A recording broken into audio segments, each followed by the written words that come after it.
Hello, how are you? How is everybody doing?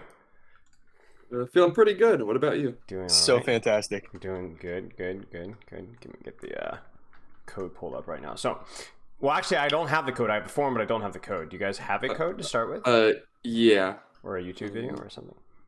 Yeah, in the Clutch VOD channel, there are two codes, one for KR and one for Ilios. Ryan, we're starting off with KR, right? Yeah. Let's Got do it. KR. I see it. Okay, let me get these pulled up then. So, this is going to be a very global question, but what got you guys interested in team coaching? Well, I think I brought it up to the team when I felt like let me think of how I want to put this into words. Sure, take your time. Um, Felt like we're kind of like a bit all over the place, and I kind of wanted a bit more structure to the team, and we had like some knowledge questions and stuff like Yeah. that. Okay. So Sounds good. those are the first two things Sounds that good. I can think of. What's the average SR of everybody here? Low GM, high masters? Yeah, about. All right. And I'll cut you guys a nice one. I'll keep the UI on GM just because I'm feeling generous today. Okay.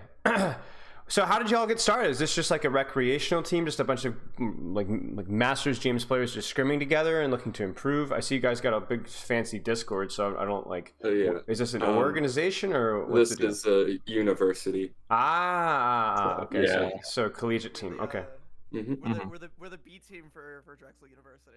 Gotcha. Makes sense. Okay, so I'm gonna go down the list and just introduce yourself, the name by which I should call you by, and then the hero / role that you guys play. Let's just go down the list alphabetically, starting with CB. Hey, I'm CB. I play support. I'm the support sub. I main Ana, but I will sometimes be tossed in for Lucio if I need to play the more main support role. Right. Okay. Nice to meet you. Hi, I'm Gambler. I'm the projectile DPS. I can play like Genji, Echo, and some Tracer. Okay. Projectile DPS, the dead role. Okay. Fascinating. All right. Who's next? I'll go. I'm Kyle. I play Hitscan DPS. Perfect. Kyle, do you drink Monster energy drinks? I'm more of a Red Bull guy. Okay. I was gonna say I don't think you can be a Kyle if you don't drink Monster drinks. You got the hit scan box mark though, so that's good. All right, next. I'm Ryan. I play flex support. Ana, Kiriko, Babs, and pretty much whatever. Okay, I knew I liked you. So the real Chad of the team found good role. Okay, next. Hi, my name is Sean. I play tank, and I'm the only tank on the team. The other tank is MIA. Most of the time I play a lot of Ryan, Arissa, Winston, but I can flex around to like Sig and other tank. Okay. All right, so we got Sean is main tank, Ryan is flex support, Kyle's hit scan. Oh, I forget projectile. Crap. That's Gambler.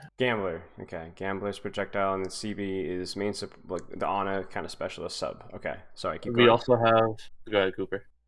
So then that leaves me, Cooper, aka Coop, the Lucio one trick. I can tell just by your voice that you're charismatic, and that explains the Lucio pick. Okay.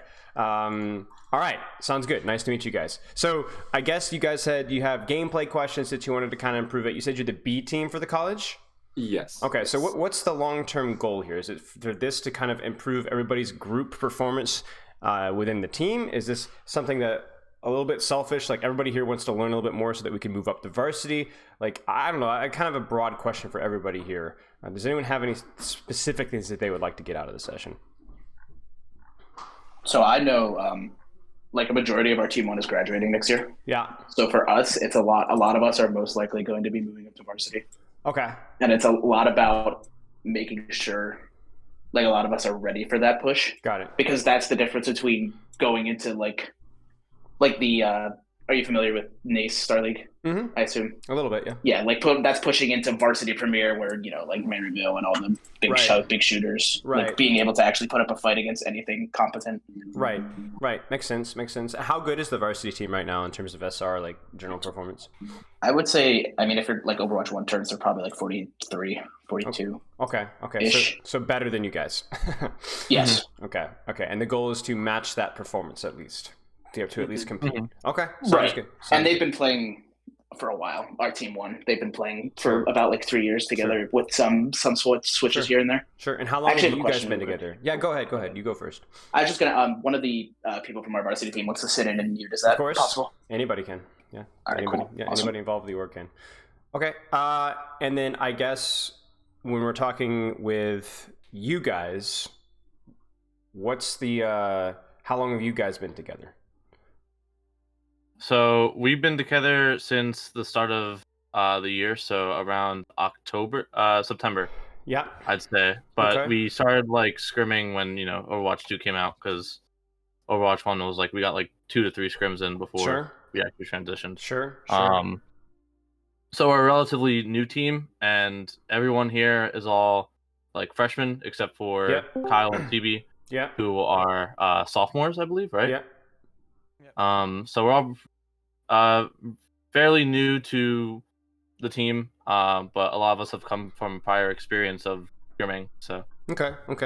So everyone's had a little bit of team experience for you. So this is one of the dumbest things I'm going to say in this review, and I'm going to say a lot of dumb things, but just to kind of put it out there, for you guys to improve to varsity level, there's going to be 2 things that need to happen. Either you're going to need to get better at the game, like mechanically, decision making individually, or you're going to need to get better as you function as a team. I've worked with a lot of like Masters GM teams that can scrim at like a 4-2, 4-3 level already, just because their team cohesion, the communication, their synergy, all that kind of stuff is really, really, really good. So for you guys, something to consider as we get into this review, and even just individually once the review is done, is to ask yourself, what's the lowest hanging fruit? What's preventing us from getting to that 4-2, 4-3 level? Is it just I need to grind ranked? I just need to get better mechanically?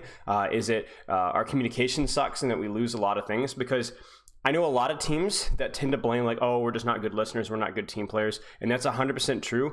But we also, even inside of that, we need to be very specific about what about our team play needs practice, because there's a lot of teams out there that have like been working together for a long time and still suck.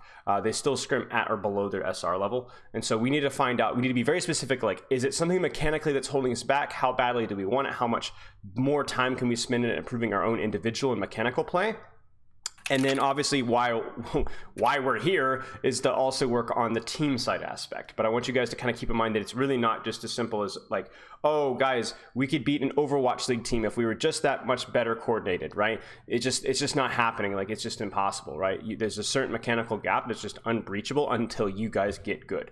That being said, you can still overshoot expectations mechanically by, I'm going to give you just a random ballpark, but like 300, 350, even 400 SR, if your team cohesion, your team synergy, your team confidence, communication, and so on is really, really tight. And that's kind of what we're going to try and do. So I could boost y'all's ceiling, but it's going to hit a brick wall at some point until you guys just get good. So for you guys, it's going to be about finding out like what's the lowest hanging fruit for us to work at individually, mechanically, and then what's the lowest hanging fruit for us to improve as a team. Does that make sense? Mm-hmm. Okay, so I guess that leads me to my next question then, is as a team, and I would really hope that everybody has an idea of what this is, what do you guys feel are your low-hanging fruits? What are the big things that are stopping you guys from doing better than you already are? I'd probably say the number one, at least from my perspective, is consistency. Okay. We don't, because of it being a collegiate scenario, we don't always have the same like core 5 starters there. We're always getting subs, ringer. Right. Having to like dance around or have people off roll, so it's difficult a lot of the time to get good practice. Right. Okay. Let me write this down. So it's difficult to have consistent practice because you've got people playing merry-go-round with the roles, who's there. Now, you said to an extent, I'm going to be honest with you, I'm not super familiar with how I've worked with a lot of collegiate teams, but I don't know how a lot of collegiate teams, like, why that's a result of just collegiate, like, why that happens. So you tell me, is that an unavoidable curse and we just have to find a way to work around it, or is that something that we reasonably could improve? It's usually occurs. It's usually class schedules, other externals, Right. just like anything, like work even standardly, because we go to like almost everybody has like a side job, stuff like that. Right. So not really improvable, but it's the number one reason why we're not performing as well. Would that change in the coming season with varsity, or would it be the same? It depends. Go ahead, Ryan. Go ahead. Yeah, I'd say it depends. I mean, well, Drexel's on the quarter system, so instead of semesters, so we're actually schedules are changing. I think in like a few weeks and stuff. So we're gonna reevaluate our availability and really, I guess, just try and find as much time as we can to get together and practice as a full team. Okay. I would put that as a priority over literally everything else. I'm glad that was the first thing that was brought up, but if there's a way in which we can shift scrim times around, and we just need 5 people there, the same 5, the same 6, as consistently as we possibly can, that is by far the most important thing that you could do outside of not actively flaming each other the entire scrim. As long as that's not an issue, then that has to be the number one thing. We have to try and be as consistent as we can for us to actually improve. Otherwise, it's going to be like even just the swapping of role stuff is just ugh. However, that does shift some of my priorities when it comes to working with you guys. So when we talk about goals to work on, we'll probably go for more broad stuff so that even if we have a hit scan player playing Mercy, we still have something that we can kind of be improving on. Okay, so consistency, availability being problems. Maybe there's a little bit we could do there. Not much, but we'll see what we can do. Okay, what else is preventing you guys from scrimming at a 4-2 level right now? I think so. Like that was what CB described a pretty good like out of game kind of thing that stops us. I think a good in game thing is I think our pre-fight planning is pretty decent. Okay. But I think in fight we fall apart somewhat. Okay. Shot call. That's just everything from target prioritization to like actually executing on a plan that was put together. Okay. Like we go into fights with the knowledge that we should like what ults are up, what's basically what the plan is for the fight, but then actually deciding to execute on that plan, things tend to fall apart sometimes. Okay. Would you guys agree with that assessment? Yeah, definitely. I'd say so. Okay. Why do we think that is? Probably, well, at the beginning, like when we first started, we were pretty like we were pretty like decent at like executing. I think as we've like started scrimming higher and higher, like we've started feeling more and more pressure from the enemy team, either from like flank angles that we like didn't go up against like 3 weeks ago, or new different like how other teams like go across taking a fight as opposed to the team we went up against. Sure. Okay, that makes sense. So I mean, that's natural, right? You play up against better and better teams; they're going to put more and more pressure on you. I think the best analogy that I could give you is like if you do like proper back squat or bench press or deadlift form or even just a bicep curl. As the weight gets heavier, it's going to be harder and harder to keep good form, but it stays just as important to maintain the form. So I think for you guys, when we're talking about trying to find good scrims, you always want to be scrimming just a little bit to where it's a little bit uncomfortable to keep good mid-fight form so that you're still able to keep the form, but you're feeling challenged to do so. Okay. Any other reason why you guys think? So right now you're saying that like scrims have been tougher and so there's more pressure and it's harder to kind of keep that structure. Does anyone else have any potential solutions or ideas about what we could be doing better to control that mid-fight?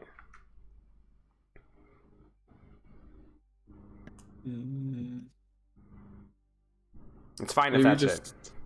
To control the mid fight, maybe we can work on scouting a bit more, maybe. Okay. And really maybe even changing the plan based on information we get from scouting. Give me an example of that. So let's see. So if let's say we're attacking, Kings Row first, and we have, I guess, our plan is to run main around statue and just go straight on to point. Yeah. But we get, I guess, scouting information that there's a tracer on the high ground behind us. Maybe having people go and clear out that tracer to prevent a pinch would be good instead of just W keying on the point. Right. So being malleable and flexible depending on how things adjust. Yeah. Okay. Yeah, that seems fair. That obviously comes with practice and with time, but yeah, I think that's a very reasonable goal. Okay. Anything else in that regard, guys? I think that's it. It's really being pushed to either side of the extreme, Sure. which is I think either too malleable or too rigid in terms of like plan. Mm-hmm. So like sticking too much to the plan and like forcing it and causing it to go badly, or like completely abandoning the plan in favor of being malleable. I think obviously the ideal spot is the middle ground. I think currently we are probably too rigid. Okay. Okay. Good to know. Good to know. What else is preventing you guys from scrimming at a 4-3 level? I'm just going to keep raising the SR. Next time it's going to be 4-4. Next it's going to be OWL. what, anything else besides the issues that we brought up? I think, well, we have pretty like good communication. I think for a recently like new team, but I think for 4-3 we really do need to like improve on our communication. There's a lot of times where, like in the mid fight, well, in our like fight planning, we do a really good job with that, and we do a really good job of keeping comms very active. Yeah. But a lot of times in the mid fight, there may be a few times where it's like not dead per se, but we're not really calling out like what we're seeing. So like let's say ammo comes out, or or we see Suzu, or the Kiriko like teleports away. Like we're not calling some of those things out, and that could definitely help with our like mid fight. What's the word? Well, just our mid fight in general. Sure. Like how we are malleable with it. Okay. Sounds good. So it's very specifically when you're talking about mid-fight calls dropping, it's more like cooldown or information that may help us make better decisions? I'd say so, yeah. Okay. Anyone else want to elaborate or give their opinions on that? So, I mean, I talked about how there's two sides of an extreme. I'm curious if you think, because I mean, again, there's a situation in which we're calling too much and calling too little. Do you think there's a situation where too many people talking at the same time mid-fight can cause problems as opposed to not many people talking? Well, of course, right?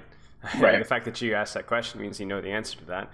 So then what we need to do is we need to prioritize good calls versus bad calls. So for example, if I'm calling out cooldowns that are not really relevant for what we're trying to accomplish, then I don't need to be calling out cooldowns. If I'm scouting people that aren't in aggressive positions or aren't really important, then I'm messing up calls. If I'm target calling somebody who's high HP and just screaming the name over and over and over and over again, then that's not really helping to the call either. I mean, ultimately, we want to be as scientific and not to be weird, but like AI about it as we possibly can. And I think that's the goal, but it's going to take some time to get there. So we just need to know what to prioritize. Anything else, guys? I'd say, go ahead. No, you're... I was gonna say that nothing else comes to my mind for specifically, but Ryan, if you have something, go ahead. Maybe just I think we mentioned it last in the scrim the other day, but did we talk about kiting and like knowing when to kite and when to get out? I think we're like 70% on kiting right now. Yeah. I think we do. I think there's some situations where we can definitely do it better. Okay. Yeah. Mm-hmm. But is it a low-hanging fruit? I would not say. I would say the last low-hanging fruit is probably actually executing the purpose of a composition. Okay. Like, so we'll put it out just like standard, like let's say ball, tracer, sojourn with a Kiriko and a probably like a back now. These I can't. I'm trying to picture what in my head. Doesn't matter. Yeah. But still, like actually executing on that play where like ball scouts and ball is like actively calling and like actually actively trying to bait cooldown, then go in off of the ball. And that kind of, admittedly, it kind of goes into the fight planning thing too, or the mid-fight planning, where like we have the idea that we want to execute on the composition's like goal, and then we don't. Got it. Mid-fight. Got it. Do you think that's just a lack of discipline or a lack of understanding of how the composition actually works? It could be both. I think discipline is definitely, it's probably like an 80-20. Yeah. Because there's sometimes where we'll be playing a comp and I'll just be like, what actually am I doing right now? Okay. So it's more discipline than understanding. Mm-hmm. Okay. I'd say so. Okay. More discipline than understanding. Okay. and then I want to open the floor. Well, first off, is there anything else important, low-hanging fruit-wise, that you guys think that we should be bringing up to discuss a little bit before we move on? No pressure. Nothing comes to mind for me. Okay. So I have like one small one is Yeah. that I feel that we like, again, going back to consistency where we're swapping roles and everything, I feel like we're also not consistently practicing the same comps. Like week to week what we decide to run just kind of changes. I think whenever we see like whenever we see like leaked owl scrim VODs and we're like, oh, okay, so this is what everyone's playing, we'll be like, okay, yeah, we'll try that on first map. Okay. Instead of just like sticking to like what we know works on certain maps and trying to grind that out and perfect that. Why do you think that is? So why are we pursuing the meta? Why is that an issue? Would you say? That's definitely a lack of discipline, or in some way, it's like seeing what's good and instead of fixing to what we've done over the course of the last few weeks. Sure. Instead of fixing to that, which we've been learning. Okay, is it a lack of discipline, or is it just a lack of confidence that what we're doing is actually the right thing? I feel like it's more so what's it called, like us just like trying new things as opposed to like us like going like, oh, our brawl is really bad, Right. let's try ball comp, or oh, our monkey comps are really bad, let's try brawl. I think it's more so like we see that it's good, like we see owl teams are playing it or like contender teams are playing it, and we're going, okay, let's see how this is good, let's see if we can incorporate it into our own gameplay. We try it out, and then we either continue to try it out or we switch back to something that we're more comfortable with. Sure. How often do you guys scrimmage usually in an average week? So 1 to 2. We're pushing for 2 as we come into the spring. Okay. So this is a little catch that you guys are going to have to be aware of, as you can probably see where I'm going with this, is when we're talking about experimenting and learning, you are working with a handicap right now. Because you don't have the same amount of training time that other people have. So you need to be honest with yourself when it comes to your training and testing and say that everything that you do is going to be at a limit with ankle weights, essentially. Not to mention even the off-rolling and maybe having ringers here and there and that kind of a thing. So what I encourage you to do is understand the limitations of your testing, okay? And limitations of your compositional mastery before they release another patch, right?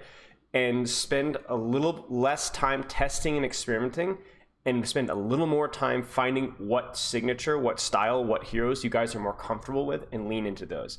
For example, I'm gonna be honest with you guys. You could spend probably 3 or 4 months playing nothing but Rhine Brawl and you still probably wouldn't be super good at it because you wouldn't have the time or the scrim reps to be able to actually master and learn it. Like we're talking about, you're scrimming at what, like 10% the amount of a lot of pro teams. So it's just not going to happen. So that being said, understand those limitations, right? And be like, all right, what's a composition that we feel like we can learn quickly? What's not even one composition, but a style, right? And or probably even more importantly, what are comfort heroes that we can lean into that we get more reps in unranked so that when we log in, we're not going, oh, how the heck do I play this hero? Like if Cooper's the Lucio guy, we should probably be playing as much Lucio as we possibly can, right? So if everyone has a hero like that or heroes like that we should be leaning into, that's probably more important than actually solving the macro or copying Overwatch League or Contenders meta. Do you see what I'm saying? Yeah. Like this is what Team Avoided did back, and to an extent Clockwork Vendetta did back in EU and dominated Contenders for a while. They didn't scrimmage almost at all, but they played heroes that they one-tricked. And so when they got into a match, it wasn't like, oh shoot, I don't know what I'm doing. There was for sure a little bit of that, but they just knew exactly what they're doing because the hero that they're playing, they're so good at it. So to me, when you're not getting a lot of practice time and you want to perform at a higher level, you need to focus on the fundamentals like communication and things like that, because those are almost always the same. But you also should be leaning into heroes that you guys are comfortable with. So does that make sense first of all? Mm-hmm. Okay. So I guess my question for you guys is, what are those heroes? CB, start with you. Yeah. For like 3 of us, it's Ana. Okay. That's a good hero to be great at. I love Ana. Ana is definitely mine, so I'll take first dibs on that one. But Righto. Yeah, Ana and Zen for me. Okay, so we got CB, Ana, Zen. Cooper. Huh. Cooper. is muted. Cooper MIA. Oh, there he is. Sorry, I was just getting water. I'm back now. Welcome back, Cooper. What happened? What is your? Okay, never mind. I'm not gonna even ask. Okay, let's move on to Kyle. Yeah. Sure. So it's probably like the Hitscan trio, Cass, Soj, Ash. Okay, so Cass, Soj, Ash. All right, who's next? I'm writing this stuff down. Gamma, do you want to go next? Genji, Chaser. Genji, Tracer. I mean, so far so good, right? Like we can make something with this so far, and watch Sean say Roadhog. You know, it's gonna happen. All right, Ryan. Probably Kiriko, Ana, maybe Bap. Okay, so everything but Zen. So, Well, Zen's also there. I can play it, but like, yeah, I got as far as you. confidence wise, Yeah. Okay, and then Sean. So for me, it would probably be Orisa, Ryan, and Winston, and then I'm like a little bit confident on Ramattra, but not as much as those three. So more main tanks. Yeah. That's everybody, right? I know we got two. Wait, hold on. We're talking about. I think Cooper's gathered the question now. Cooper, you've deduced it. Well done. Okay. So yeah, I did a little reverse engineering. Nice. So I only started playing Lucio when I got put on this team. Oh. I'm normally a flex support player. Okay. So like when we run like BAP and like another like BAP Zen, like I love that shit. Yeah. But which one, Zen or BAP? Either.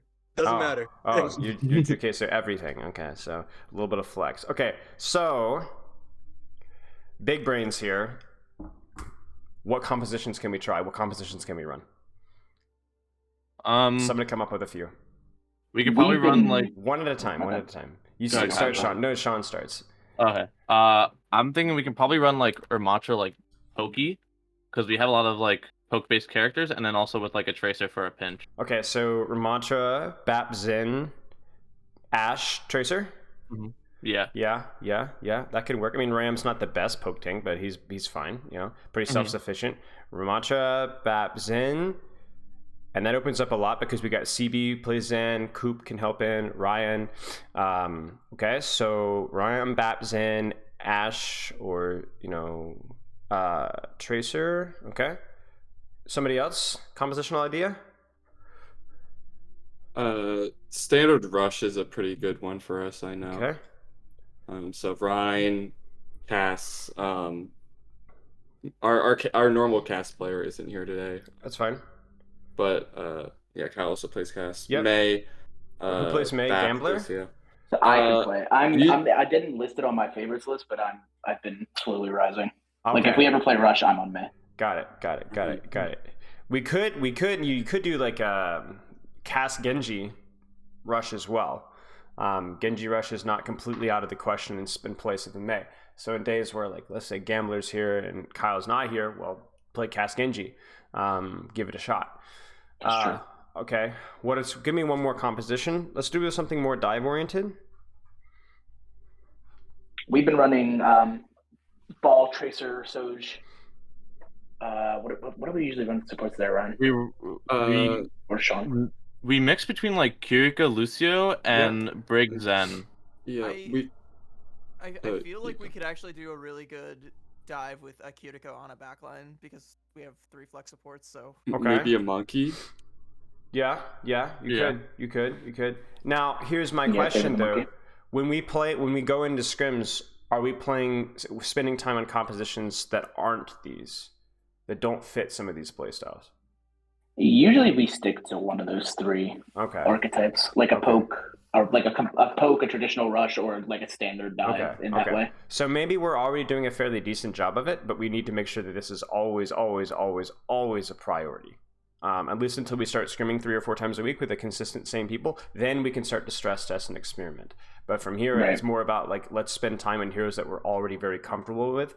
And I also want to make sure that we're being honest with heroes that we're comfortable with as well, because I've worked with too many plat players that I can say, oh yeah, I can play about all the DPS at about a plat level. Bull. right? We all know that that's not really the case. So you need to be honest with yourself. What are really my strengths? Let's lean into those. And then if you get the opportunity to train and scrimmage more consistently, then we can start to learn and expand. But for right now, I honestly feel like scrimmaging should be just focusing on, let's just focus on our communication, the fundamentals, and have some fun.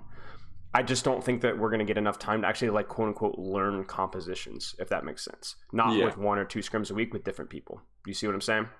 Right. Okay. And we can make that work. It doesn't mean that we're wasting our time. And then maybe varsity rolls around, our schedules line up, the stars align, we get more training, and we have some fundamentals, and we're good to go. But until then, we need to understand our limitations and do something with it. Make sense? Mm-hmm. Okay. So in terms of, if you were to guys to say understanding is a limitation or lacking at any point in time, is there anything about compositional understanding, matchups, or any other general questions that you guys may have before we get into the review? I'd say for the Winston like dive one, right? Yes. Let's say the other team runs like a zombie comp variant, which is like, you know, Winston, Reaper, Moira. Yeah. Should we, instead of looking to like hard engage, which is what a lot of like Winston comps do, they counter dive, they hard engage into one another, especially with the zombie comps. We should be looking to poke out more the Moira with our Tracer and our Soj. And then look to engage on the Moira as like we force out Fade or we force out a different ability. Sure. It all comes back to your range signature, right? If you think about what does Moira Reaper have in terms of range, they have to close the distance, right? So if we can keep constant pressure from range, whether that's with a pocketed Tracer, with some Kiriko headshots or whatever, then by the time the brawl phase is initiated, hopefully we're already a few cooldowns up. Right? If that Moira Reaper composition is allowed to could just rotate on top of us, take 0 damage, use 0 cooldowns, and get on top of Akiri, it doesn't matter if Akiri TP's away, we probably have already lost the brawl phase, right? Same thing with if you were playing snipers versus a zombie comp, right? You could brawl with them, you would just need to make sure that they have a lot of cooldowns lost, a lot of HP missing, if that makes sense. So just consider the range of your heroes versus the enemy comp, and that will probably tell you how much pressure do you need to get on early. Make sense? Yep. Any other questions? Not that I can think of. Nothing else? Same here. All right. We are starting with either, if it was Ilios or King's Row, I can't remember which one you guys said. King's Row, right? Yes, King's Row. Yeah, we can start King's KR. Row. Let me get this pulled up here. No, I'm just tell you right now, there's some creative melee on this map. I'm loving it. I'm loving it. Creative May is my favorite. Alrighty. So Our definition might be different. We didn't say this because our regular cast players in here, but we've also been experimenting a lot with the Bastion. Mainly because we saw it as like a really good way of like breaking down shields and armor really fast, breaking down the May walls, and can put a lot of pressure on the enemy team in a really short amount of time. Sure. With like the big uptime that turret form has, which is, I believe 8 seconds. So okay, makes sense. You'll see us experimenting with that. What are the drawbacks of the Bastion composition? I'd say range, less poke, and then also the no magnetic grenade with that can like easily like punish in a Lucio that's too far forwards or any other 200 HP hero. Right. So when we're running Bastion May, we're gonna win the trade in this small area right here every time. Should never lose. Not even to a Reaper, right? Should always win that trade. Bastion plus Maywall is just GG's, right? So then where are we weak? We're weak. I think we're really cool. My bad. Go for it. No, you go ahead, Kyle. I was gonna say we're weak if we play poke or range. Sure. Play a little bit of range. Kyle? I think we're really weak in the when we're ebbing and flowing. Like when Bastion is down turret, I think it gives them a super, super open rush window. Yeah, absolutely. So we're very tempo oriented. We're very, very strong for a brief window of time, and then we're very, very weak. I'll add one more thing as well. We're weaker at range. We're weaker when we're not on our cycle. And then we're also weaker to this, and this, and this. Do you guys kind of see what I'm saying? As the map opens up and as their Cassidy or their Ashe or nowadays their Hanzo take off-angles, we're a lot more vulnerable to off-angle positions. And because your Bastion can't really take an angle, right? He's too fat and slow, right? He gets burned down. So how do we play around this? How do we win this brawl trade right here? As simply as you can. One sentence. Play faster. That's the wrong word. Because do we have to go right now? No. When do we want to go? When they get closer to us. Right. Like by statue. So we could do absolutely nothing. We could take our sweet time. We could just hide. We could do absolutely nothing. Play it nice and slow. But as soon as they come in hard, we flip the switch, right? So when you say play faster, what did you mean? Because I was beating on you a little bit, but I knew what you meant. Yeah. I meant more so like play faster when they're like in our range for us to like actually go in. Sure. When our cycle begins, we need to hit them in the mouth really hard. Even if we don't win off of that immediately, they need to be so low and so beaten up that they can't exploit the fact that our Bastion doesn't have turret form. You guys kind of see what I'm saying? Mm-hmm. Similarly to how you'd play if you're playing like a Winston comp. If when you use your bubble as Winston, if you didn't get value, you're cooked. Does that make sense? Okay. Yeah, super tempo oriented. Yeah, very tempo oriented, right? But we don't have to force it. We can wait for them to actually make an action. So let's just watch and see what happens. Now, in terms of a communication, it's very important, especially if we're playing a tempo comp, right? That we all pull the trigger at the same time, right? So who calls this? How do we do this? So it's normally, Sean.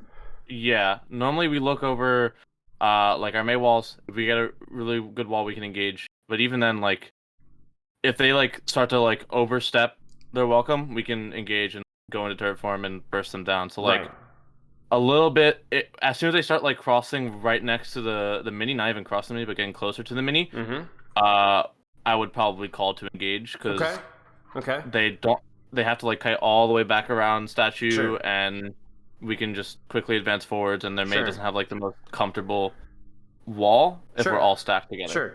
We're talking about a very basic understanding of this composition because again, we don't have a lot of time to practice. So what does an engage look like in this mirror? As simply as you can. Sean, what's your job? My job is to call out when we're actually going to go in and call out where we're going. Okay, sounds good. Kyle? Wall. Okay. Lucio? Cooper? Speed maintenance and communicating it with my team. Who are you focusing on? I'm focusing on enabling my Rhine and also getting my Rhine out. Okay. When he gets a little too silly. Sounds good. Who's playing Bastion here? Aton's not here. Okay. So what would Bastion's priority be then? Burn the shield. Yeah. Wall or shield, exactly. Okay. What about Anna? Nums? Ryan? Keeping team healed up before the fight so we can go in as strong as possible, and also looking for any nade angles. Right. Who's our target priority? Go ahead, Ryan. Trick question.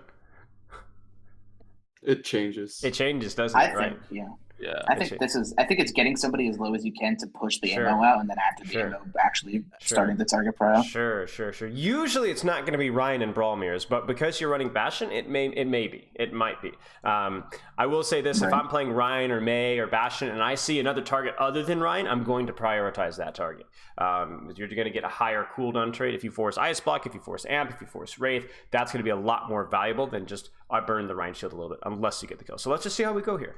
Is our timing good? Is our communication good? Remember, the base fundamentals are kind of what we're aiming for. And see, the problem here, you can already kind of see just a little bit, right? A little bit of distraction on the Reaper off angle, and then now we're just a little bit off of tempo. Do you see how much space they got through this?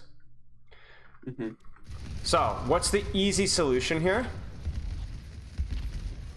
Don't troll on the Reaper. Don't troll on the Reaper. But what happens if we don't look at the Reaper? The Reaper getting off angle on us. Right, so what on earth do we do? I think what we should do is like... Go ahead, Kyle. Take the off angle away and just push in now that they're down one. He would have to do a longer rotation to get back to the scene at this point. Sure. But look at Sean, right? Sean's already walled off and under pressure. You see, now Sean's giving up space. So do we go in now? Like, what's the plan? I think we like acknowledge the Reaper was there, rotate, like Ryan rotates around him accordingly, and we can still really engage. Right. Because now they're down their main like source of damage with the Reaper shotguns. That'll chunk down my armor, and we can easily swing through their May, force Ice Block. Their Ryan has to is probably not going to swing because he has a Bastion right in front of him. He has a hold up shield until it breaks. Sure. And it's a 4v5 as opposed to like having a 1v1 on the Reaper while they still have wall up. Sure. I'll say this, Kyle. What's the problem here from your end? I'm overcommitting. I should have backed away as soon as I got walled. I could even give you a little bit of slack on you hitting some shots in the Reaper, forcing him out. But then why pursue once he's out? You know, we need your. I think wall I might right have now. seen. I think I might have tried to force Wraith. Sure. I'm not sure what I was doing. Sure. Your value here is wall, though. The biggest priority right now. Absolutely. Because that's also going to cost your ice block and your wall, which we do catch the main. That's good. Yeah, that's what I was. Yeah, and I think we. Nicely done. Nicely done. Now we need to chill. Chill. Clear Reaper. And I will say this, Cooper, as well. This would be a lot easier if we could trust you to deal with Reaper. Or maybe you to deal and just to mark, because you don't necessarily have to go in and boot people in. You just need to have passive speed or deal with the off angle. That way our Mei and our Ryan and our Bastion can keep their eyes forward. Does that make sense? Yeah. Okay. Even this little bit of chip damage can be useful. Okay, so let's keep watching. Let's just watch a little bit more. A little bit of an unfortunate result here. Maybe Bastion gets back faster. Sniped. The goat. Well done. A little bit of speed boost. Let's see if we match our tempo again. What I'd like to do is just to watch 2 fights here, and then we'll skip ahead a little bit and see if we can get some ults going. I know exactly what happens this fight. So I pushed out. I think because the damage I got on Reaper here, I got a really fast Blizzard, and I was calling the Blizzard here really early. I got it really early here, and I wanted it right away. Right. And you caught the BAP, so this should be a fight win. Now, what's the only problem here? I'm ahead. Way too ahead. Right. I saw it, and I got really ego about it. Right. Well, I mean, but.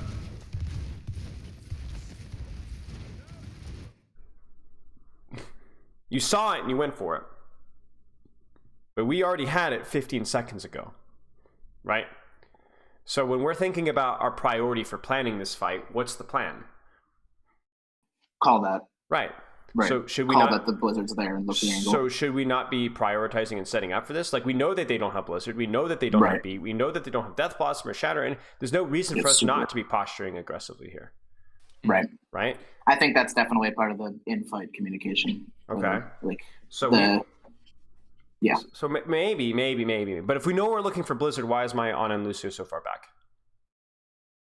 You kind of see what I'm saying? Yeah. Yes. So it's just something to kind of consider here. Now, what if they had Blizzard, right? Mm-hmm. You know, but they don't, so we don't have to worry about that. Yeah. We can even press tab and see that that's not an issue.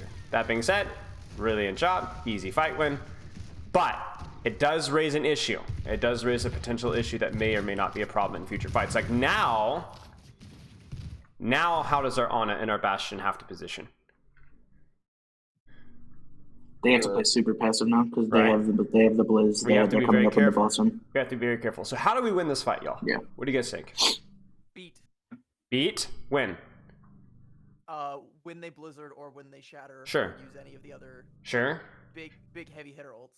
Sure. I want you guys. I mean, do you guys remember this scrim really well? I assume. It was last Thursday. Okay. Not a few days ago. Wait. No, it was 2 days ago. I'm thinking This of a was 2 days. different This was recent. Yeah. Right. Yeah. So it was almost yesterday. Sure. so what I would predict here is I would predict something like maybe a BAP window, and then we're gonna back off, and then we're gonna get choked out. They might Blizzard, and then we're gonna probably have to react with Beat or Nano, or maybe both. I'm curious to see what happens. Let's see. We're playing very aggressively here. I hope we're gonna go for a Nano or Shadow or something. Oh, disaster. And it's that simple, right, guys? Like, it's that simple. Like, if you wanted to make this play work this aggressively into a Blizzard, how do you make this work? We trade off with one of our own ultimates to like negate their Blizzard with I think you have Shatter Beat. I think it's a nano speed. I think so too. I think you have to Nano Speed Shatter into the middle of their backline. I think you either Nano Bastion or you Nano Reinhardt, one or the other, and you just go in right now, immediately. You know that they're going to get the Blizzard, but you either won't try and one-shot the Mei, or you just kill so many people that it doesn't even matter anymore. Otherwise, how else could you play this? You could play it so close that they can't get any value out of the window or don't get a chance to use Sure. it, and then you still be able to beat passively if they use the blizzard. Then you Sure, know that. sure. How else could we play this if we know that they have blizzard and we don't? We could play it. In a Go ahead, position man. to kite. Yes, we could. We could play for off angles, right? Now that's a lot harder with our composition with the bastion, right? But we could do it. We could do it. Now, if we're looking to hard commit here, how would our Ana be positioned? She'd probably be a lot more closer, so instead of like behind point, she'd be like Check it. Yeah, the 3, right 2, of 1, statue. Nano Ryan, run around flank nade, right? Because of the fight plan that we're doing, that is not a feed. Everything is contextual on what you're trying to do. That's why the plan is the most important part. So you guys here might have had. What do you guys remember? What the plan was here for you guys? Like not what it was, but like what did we actually not call? even a little bit. I have Right. no idea. I'm pretty sure. Well, so I think- I'm kind of in like a feeding position right now. I'm pretty sure I was looking for a wall off. Like Yeah. whoever pushed up a little bit was going to get walled off. Right. Yeah. Right. So, but the plan sucked, respectfully. Absolutely. Absolutely. It just doesn't make any sense given their... Now, you guys, again, we have to keep low-hanging fruits in perspective here. We're not an Overwatch League team. We're not going to be able to chain 7 ults in together back to back to back to back to back. But I do expect us to go, hey, guys, they have this ult. This is not going to work, right? So we have to be creative. We either have to be hyper-aggressive or take play for angles. And unfortunately, we don't do either of those things here. This is not aggressive, right? This is not aggressive enough. Do you kind of see what I'm saying? And so this fight is just a guaranteed loss, not because, oh, we mispositioned or what. We just walked into a blizzard without any idea of what to do. Okay, so is all this making sense so far? Okay, do you guys have any specific fights you want to look at? Because otherwise I might skip around a little bit. Nothing against. Yeah. Sure. Nothing? And then I can remember it was a very quick. It was we like ran through like 6 or 7 maps really Got quickly. The end of this would be we stalled out and we couldn't cap third, Okay. and that was where because we had a decent time on attack and then we hard stalled. Okay. So you guys go Sojourn. Why? Hero strength, just for fun. Pretty sure I was looking to get back faster. Got it. And so you went Sojourn. Okay. So you don't want to spend a lot of time thinking about the Sojourn matchup then. No, there was no thought. It was just switch to comfort really quick because I feel like I might have been feeding on May after this point. Got it. Was this And it was after you, kind of just like lost a blizzard or switch to the something? comfort. Yeah, I think I got my blizzard canceled by a pin. Rip. That's And unfortunate. I got really I was like, oh, I cannot play May right now. I'm not there's nothing happening with me playing on this May right now. Well, And I just swapped comfort really quick. Well, okay.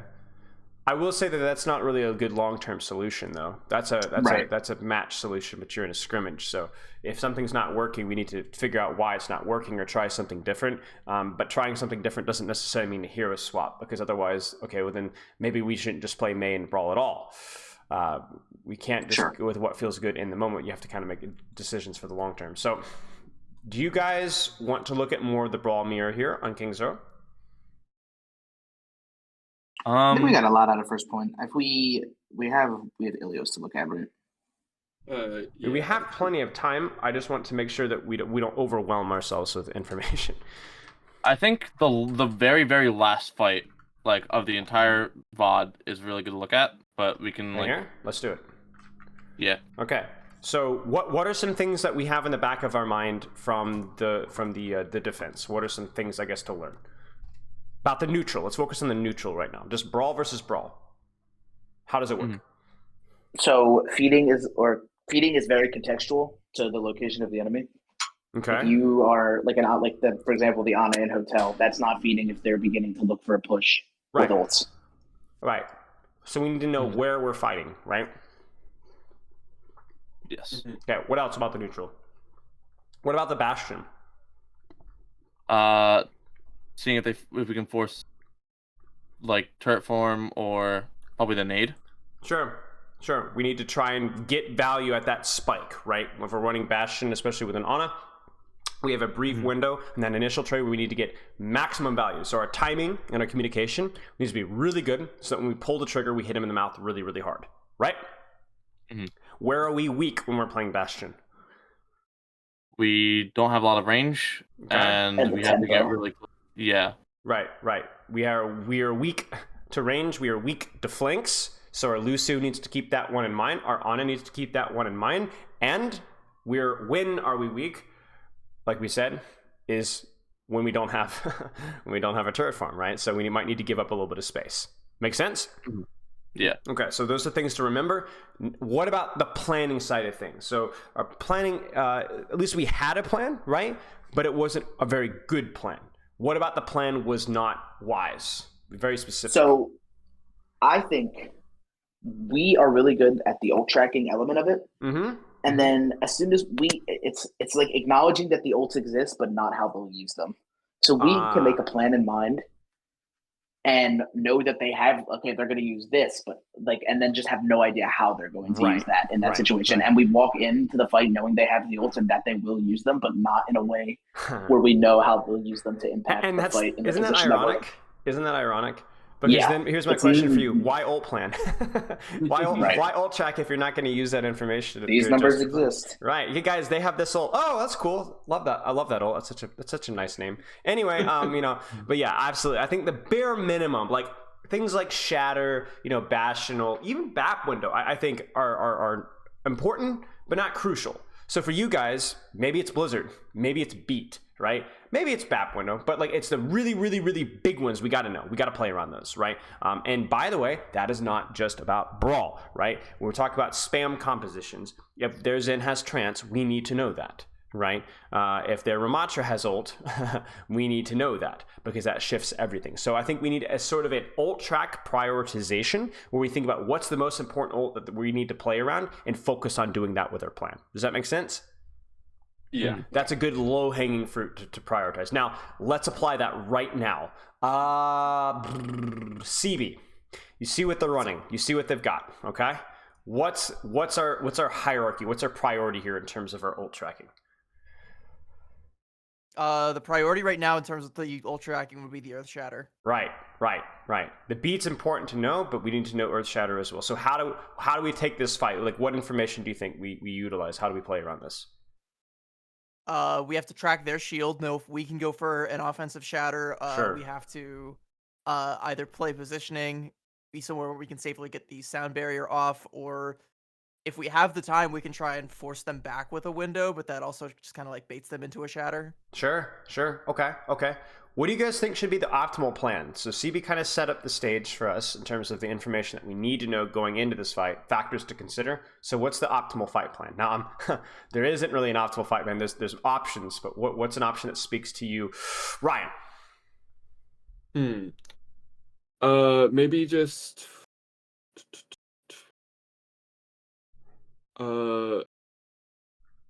let's see. Maybe we can try and force their beat with the Sojourn ult early. See if we can get an advantage, a beat advantage, because that would allow us to turn it. But I think something to remember is if they beat off of that, we need to remember to kite it out if we want the full advantage. Do we want to kite it out, or do we want to match with our own beat?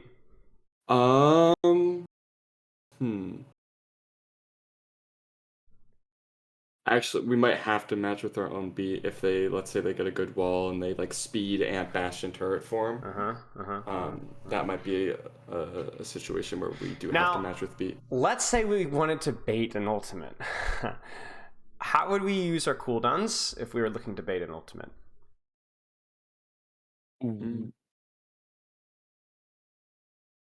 Well, so they have Shatter, right? And so that's realistically the only ultimate we could probably bait with just cooldowns. Beat would be a bit harder to bait, unless we have Kyle slide up and go to the high ground, but that would put him in a position where he could probably get pushed out if the Mei forces wall and pushes him out, or if the Bastion hard focuses him then. Sure. But for the Ryan Shatter, we could look to play really aggro really fast and just hold shield and just get in their face first and get into turret form first before they get into turret form. Sure. Force shield, and then he can either have to aggressively shatter, or I get a free shatter and we can win the fight. But it's not really.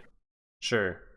I like to look at fight playing like an art, right? There's no one right answer, but there is good art and there's bad art. And I think Maybe that's not actually technically true, but whatever. It's my knowledge. I can do what I want. But anyway, but the idea is that like basically we have there's some good options. There's lots of options. It's just really up to your taste with what you want to do. So let's just see that is what we do make any sense? Is it the best play? I don't know, but does it make any sense? That's the priority for me. So we walk forward. Let's see.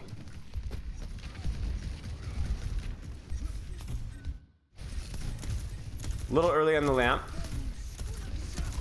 We beat in, focusing Ryan. There's the shatter. There's the counter beat. Now all we have to do now is survive, and we win, right? Mm-hmm. Very good. What do you guys think of that plan? I think it worked, but we invested a lot. We invested the beat and the shatter, but it's 2 for 1. What was it 2 for 1? I'm fine with that. I think so it too. was 2 for 1. Oh yeah, they used beat as well. They used beat as well. I think that's fine. If 2 for 1 that we win, I'm okay with that. Now, what's the fight plan here? We should know exactly what the fight plan is now. I think that's the problem. After fight wins is a lot of the problem there too. Fight wins, it can be difficult to get back on track and know what they're coming back out with, because if you feel like you're on top of the world, right? The ego's soaring after a fight win like that. Yeah. And if you lose focus here, you guys are gonna get cooked. Look at their ults. I'm pretty sure we get cooked. You see? Shatter, Yeah, Shatter and Blizzard, right? And the funny thing is you guys are being spoon-fed the fight win. Last time, it was a little bit tricky, but all you guys have to do is, well, what? Window and just like take very aggro. Yeah. Set up our Soge on like it's just a window Soge mini, and then just window through main. Yeah, and then just care Blizzard, guys. Just window your Bastion or window your Sojourner and just have your Bastion in the back and set up an off angle, or play. Just have your Ryan or whatever, or just have Ryan on cart and let your Reinhardt just kind of take the one for the team. You know what I'm saying? If he gets Blizzarded, but like there should be no reason that anybody but Ryan gets Blizzarded, and I have a feeling that that's not going to be the case, or Shatter for that matter as well. Okay.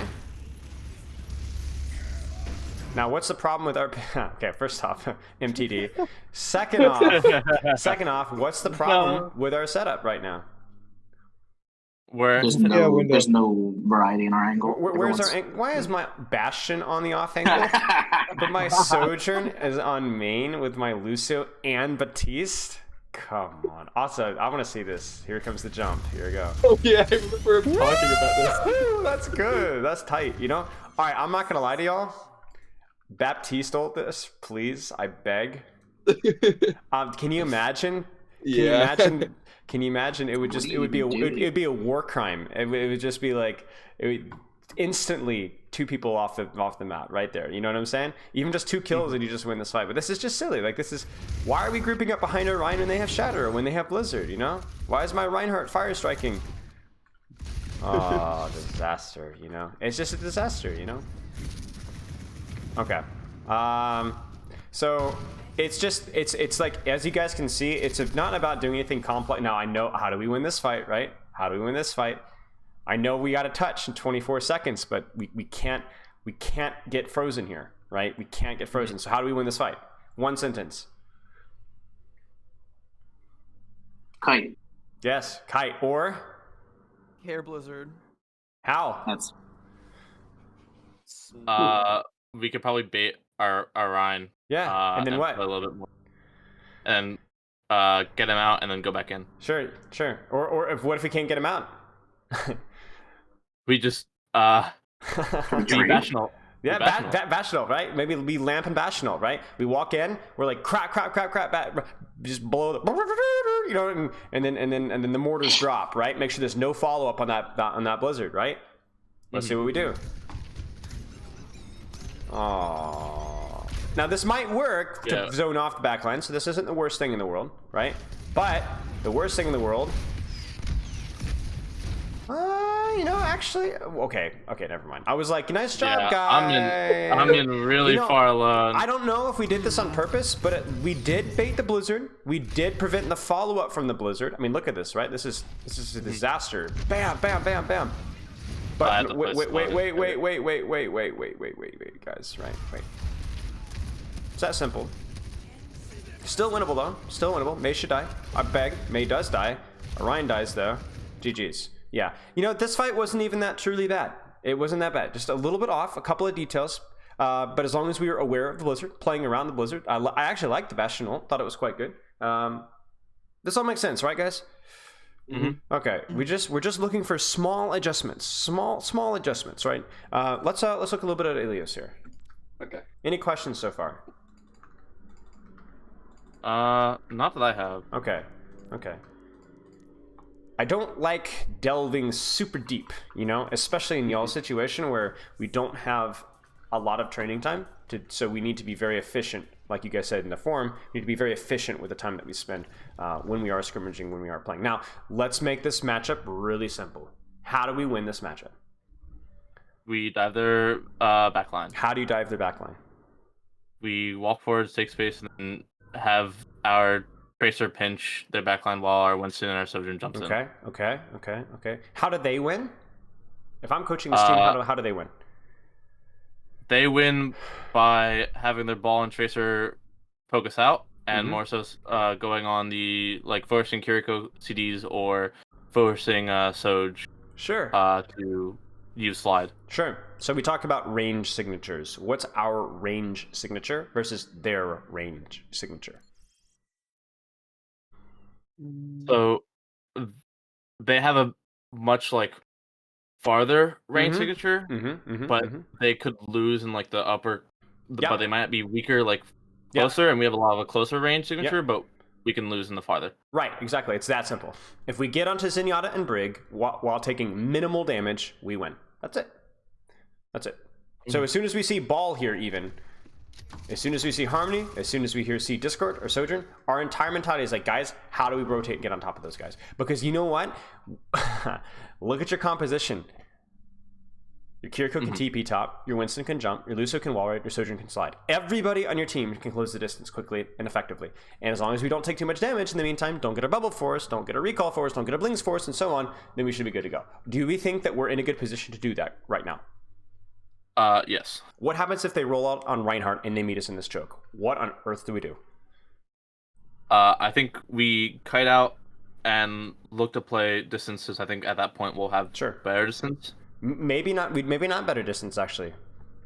There's two Depends signatures. Range and mobility. So how do we leverage our mobility? Let's say they're playing with a cast, right? Actually, their range is still better than us, right? So how do we deal with that? We play with our strength and mobility and rotate around them. Sure. And have our Tracer can terrorize their backline for a little bit, get out, go back in, terrorize, and then we can all engage. Right. Once we force a cooldown. Sure. We can make sure that they never ever take any off angles ever, without getting isolated and killed. And when we do take a fight, we have a couple off angles of our own onto the backline, which is what we want, right?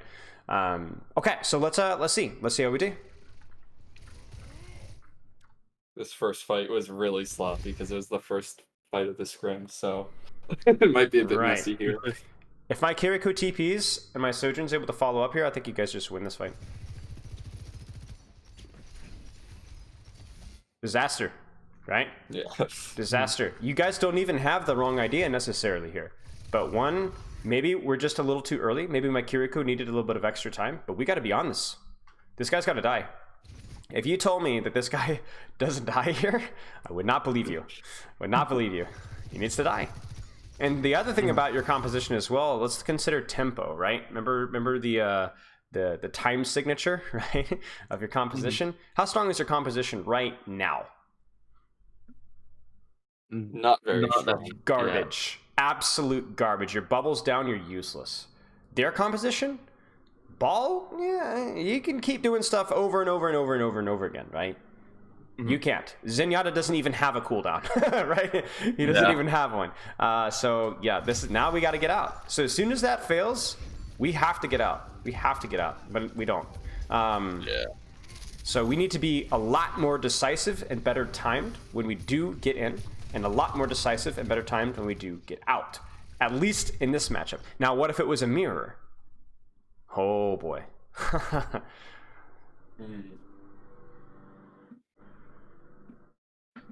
Do you guys want the life hack to playing in a mirror? Sure. All you have to do is just be on the same target and be on the same time. You don't have to understand map control or angles. You don't have to understand the complex best rotation. You just need to be on the same time. If you guys dove in like that on the enemy Kiriko and did it together, even if it's not as technically high, it doesn't matter. You did it together, that works. That's all that matters. Guys, think back to the Brawl Mirror, right? Think back to the Brawl Mirror. Why did our Brawl Mirror... Okay, we're talking about like Bastion versus Reaper and Cassidy, right? But why did we lose? Or why did our first fight on Brawl Mirror look so sloppy?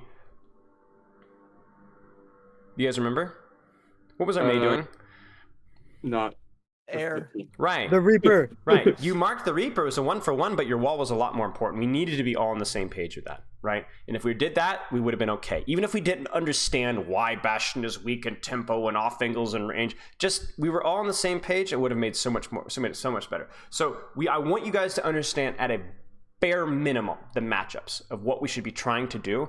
But if there's ever any confusion, pick something and roll with it, especially if there isn't really a clear time or range or mobility signature. It's a mirror, right? Now versus this composition, you guys could think that we need to play slow. That would be a horrible idea, but obviously going fast didn't work here either. So either we need to have a very, very specific idea of what we need to do and do it all together, or if we're completely lost, find something and do it together. Does that make sense? Mm-hmm. Okay, let's see how we do this fight. Surely it's better. And that can even affect how you rotate too. Let's say you guys knew what we're talking about with the range signature. How would you rotate and dive this composition? We'd rotate around to cage, and like close the gap as much as we can, like physically walking, and then go ahead and dive whenever there's where the supports are. They can't keep running. You will catch them, right? You have the speed, they do not. You will catch them. Don't peek that Zen. Don't let that Zen get Discord and spam. You see? They don't have a good angle on you, right? So even in the Tracer duel, like you might not even kill Zenyatta Brig. You might force their ball to overextend, or the Sojourn to overextend, or Tracer to overextend. Because if I'm coaching them, it's like, guys, we got to keep early and often pressure. But guess what? That's not always easy to do. Case in point. Especially if you've got Violet on flex support. So, nice shot. Now this, Shirley, come on. I don't think we need to be as scared about TPing in, depending on whether you TP or where you TP. So for you, Ryan, if you can TP here to cover, like here, TP to your Winston, and juggle and Winston bubble and avoids ball slam, you should be fine. Okay. Especially if you still have Suzu. I need you to get in here quickly, and you can use Winston bubble for that. Yep. All right. Okay. That being said, we closed the distance, right? Obviously, they were down their Tracer, but we closed the distance. Well done. Okay, easy peasy. Do you guys have any questions so far? No. Okay. Now the moment of truth. Okay. Remember what we talked about with Brawl. You guys are ult tracking. What do we track here? Definitely Pulse. Okay. What else? You can press tab at this point, right? Trance. Yeah. So we know for sure that they have trance. We're not so sure about the rest because we haven't memorized the numbers yet, and we're not nerds. Okay. So how do we win? Trance is the big one, right? Because what's the problem with trance? It's like Zens are one of our big like dive targets, and it can give their team just so much more uptime against ours. Right. So what do we do? I think I called for us to try to force trans with Pulse or just a Tracer to engage in general. We kite around. I don't know if I called kite around to cage, but we could definitely kite around to cage and then re-engage when trance is down. What's the so you're trying to not use any cooldowns, just Pulse and like a little bit of tickle, try and force trance? I think that's what I called. Yeah. Okay. That might work. It might be a little bit too low percentage. Give me another idea. Somebody else. The idea is fine, but let's add another one to the list.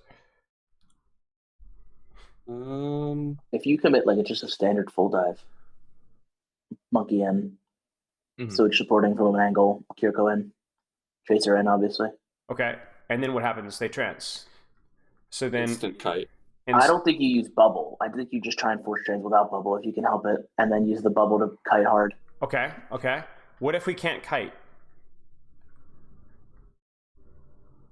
What are we using coming up beat on for? our own beat? Yeah. I was gonna say, like, get beat. Like, if they use trans, we can respond with beat so that we don't lose anybody. We keep our uptime, and then we build up the primal, and then we have more. Yeah. We chain. We don't ult combo. We chain. Right. Could do the same thing with Kiriko ult as well. Something to consider. Lots of ideas. Let's see what we do.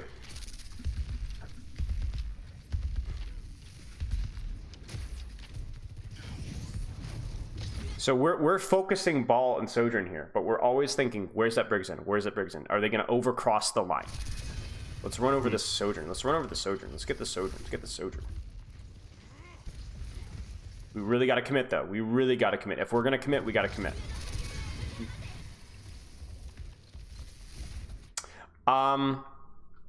This isn't Gambler on Tracer, is it? No. This is. It Okay. is. Oh, it is? Gambler. What should you be doing, aiming to do at this point in time? Go on their backline. Correct. They were marking you. You see this? Yeah. This is what the composition wants to do. They want to stop you from going on their backline. So, how do you play around this? I'm not sure exactly. Okay. Anyone have any ideas? Maybe hide more until engage gets called. You hide. Synchronize the pressure. Synchronize the pressure. You hide, and you wait. Because even if you're here, even if you don't go for Briggs in, if we're able to get this kill on the Sojourn with a Tracer Pincer, this feels a whole lot better. So much better. Because this Sojourn, especially in Kiriko ult, no way that this target should not have died. No way. Especially if we call that the Zen is that far back, then we don't even really have to worry about Correct. the trans. We can just force down the people Correct. who are Correct. out in the open, and yeah, there's just Correct. no threat of that happening. Correct. We can focus Ball, Sojourn, Tracer, right? Force the Briggs in to walk forward. As soon as we walk forward, they've walked into our trap, and they're done. Because there's Ball can't slam for free like this while his Briggs in are over here. He doesn't win. He's not doing anything. It's a 5v3. Do you guys see what I'm saying? So we should theoretically be able to punish that. That's the key thing for us. And then now we're the ones reaching. Do you see this? Look how far we've jumped now.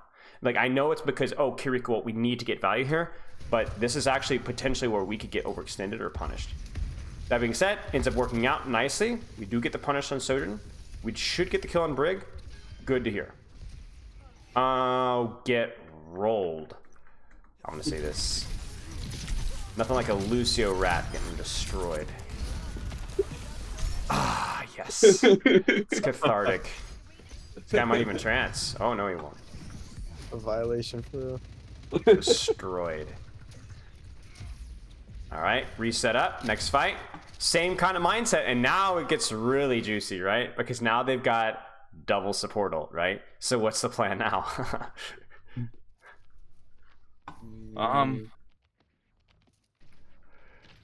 You kind of have to tempo both of those out with your own ults. Yeah, Like, you really can't just, do. Like, Yeah. like, we still have the beat from the last fight, and now we do have the primal, and those are our like biggest stall ultimates. So we Agreed. can, Agreed. let them use rally, maybe use the beat there, then they use trans, or we primal, or flip that around. Right. You got pulse for trance. Right. We still have pulse as well to maybe flip the fight in our favor, right? So this should be a fight that we should be able to force both support alts and have, I don't know, 50% chance to win, right? And we'll take that, right? Because that means that we can get to 85% and then retake when they have no support ults. Yeah, let's just see what happens.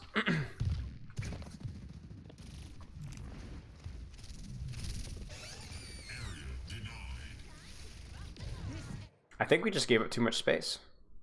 Yeah. I think we just gave it too much space.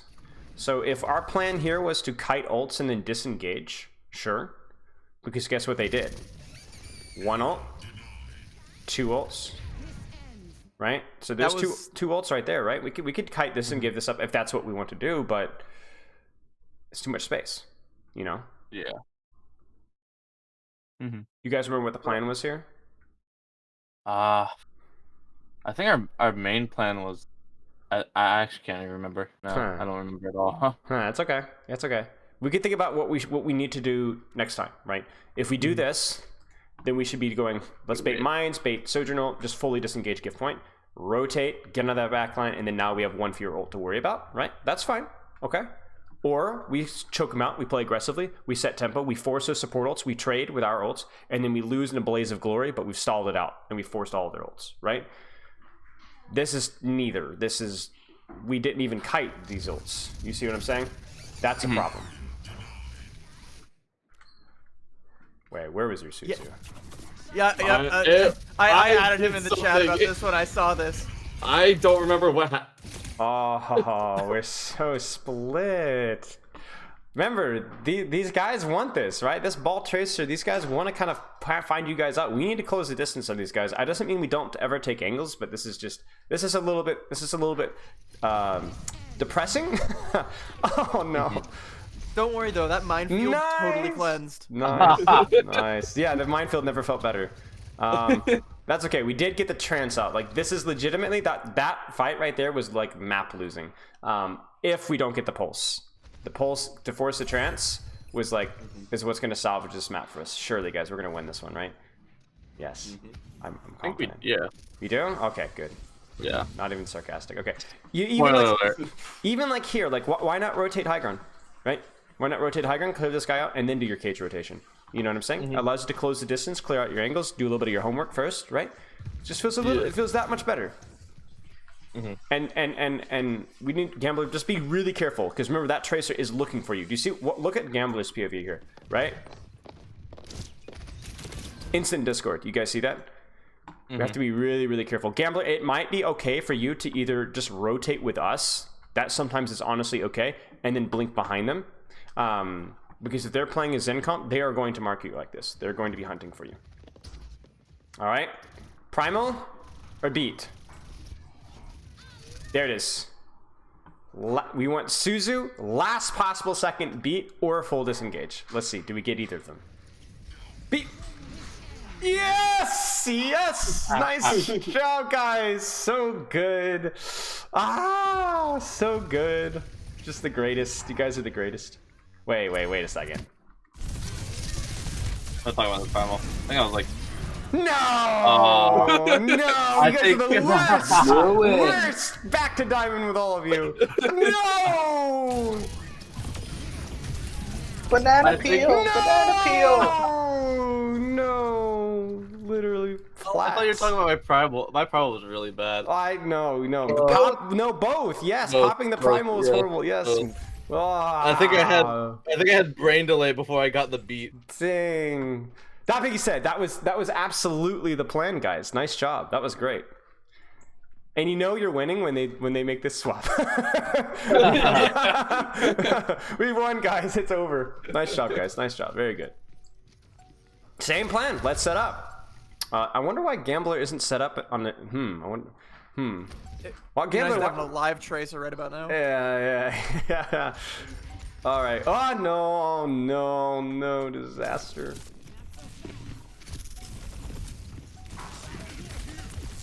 No. Don't let them peek and poke. God, just disaster. You know what you guys could do? What could you guys do here? Gambler blinked off the map. You wasted primal. Right? Now what? How do we win? We kind of play rush. Yeah. You have to farm rush, right? Yeah, you could unironically play slow near cover, right? Hide. Try and bait some damage and hide. Bait them to overextend, and then go, all right, guys, we got it. 3, 2, 1, amp speed. Right? Run them over. Corvette style. You know what I'm saying? This is nothing. I don't know what this is, you know? I don't know what this is. This is getting our cooldowns forced, and then we're just standing out in the open, and then, yeah, the Zen comp kind of does a lot of damage. Like, there's just no way that guy should have even died. No way we win this, right? No way. Wait, we get Kitsune? Maybe. Oh, we're cracked. No way. These guys go Reaper and they don't win? Shocking, really. Okay, but you guys can see how atrocious that fight felt. Like, absolutely a disaster. We just need to remember, guys, we're a close range comp. So if we have to give up space, that's okay. Just play the next corner, right? Don't stand there out in the open. It's like a gold Reinhardt, right? They play the corner, then they get pushed back, or the team kites, and then they don't know what to do. They just kind of stand on point with the shield up, and the shield breaks, and they die, right? That's honestly essentially what you guys did. You guys did the GM equivalent of that. Oh, guys, deer in headlights. We don't know what to do. Just give up space. It's okay. Play the back corner. Find the next corner. You messed up. You didn't scout the Zen. Oh no, crap. I'm out, right? Don't stand there. Don't burn your bubble. Then die for it, right? Even the jump on the Zen, respectfully, was stupid, right? That should never have worked. You should have instantly died for that, and the Zen should have lived. Just give up space, farm your Kitsune Rush, and go for next fight. So, if nothing else that you guys have learned today, it's the bare minimum. The bare minimum, right? The bare minimum is what we have to focus on, just the fundamental basics. And whenever we don't know how to play the matchup or how to play the thing, we don't have to understand it perfectly. We just need to understand the low-hanging fruit, the priorities. And if we really don't have any idea what to do at all, just focus on functioning as a team. Focus on what do we do? What do we want to do? So if we were to write up 2 or 3 things, tops, priorities for us to work on either in-game or out of game, what would you guys say they are? I'd say they'd be on the same page, with whatever we're doing. Like, even if it's like something like a throw pick or like, I don't know, be on the same page in general, engage on the same thing. How do we do that? How do we do that better? Setting up properly. Okay. In regards to what? So like in Ilios, like first fight, it was called that we go on the Sojourn, and it wasn't really followed up with, even though we were engaged. We were set up in cage, and then like I jumped over. We didn't like TP in. We didn't slide in, etc. Okay. So listening better with timing. Okay, that's in game. Anything else, guys? Priorities. I guess out of game, like you said, just trying to find as much time as we can to getting efficient practice time. Yeah. Consistent practice time. Sure. That has to be a priority, right? Let's find efficient practice time. Even if it's just one scrim, we take what we can get. Can we make it 10, 15, 20% better than what it is right now? Maybe not right now. How about 2 months from now, 3 months from now? Is there an adjustment we can make in the future, right? Okay, so that would be number 2. What about the planning side of things? Don't have an ego after you win fights. Sure. Keep the plan. Go. Sure. Something that I thought of was just like the prioritizing which ultimate they have is going to have the most impact in planning around that. Ult track. Don't ult chat, right? Like it has to. I could think of something clever, rats. But like we need to have an idea of like why are we ult tracking? If we're not actually even using that information to adjust our plan at all, then don't even bother ult tracking. So just fundamentally, what do we need to do there? Okay. Do you guys have any questions?